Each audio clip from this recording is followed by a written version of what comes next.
Hello guys, in this video I'm going to show you how to turn on notifications on the Eurowag Navi application. But first of all, I just want to mention, please don't forget to subscribe to our channel, because at 100,000 subscribers we are going to show you all YouTube revenue statistics and growth strategy, how to make money online. So let's jump into it.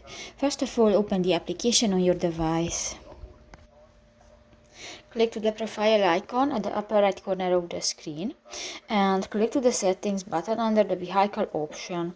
Here you can find the third button, the notifications, and here if you click to the black circle icon and if it will be turned blue, this function will be enabled, so you can give notifications about driving restrictions, speed camera, speed limit, traffic, railway crossing, sharp curve, and others.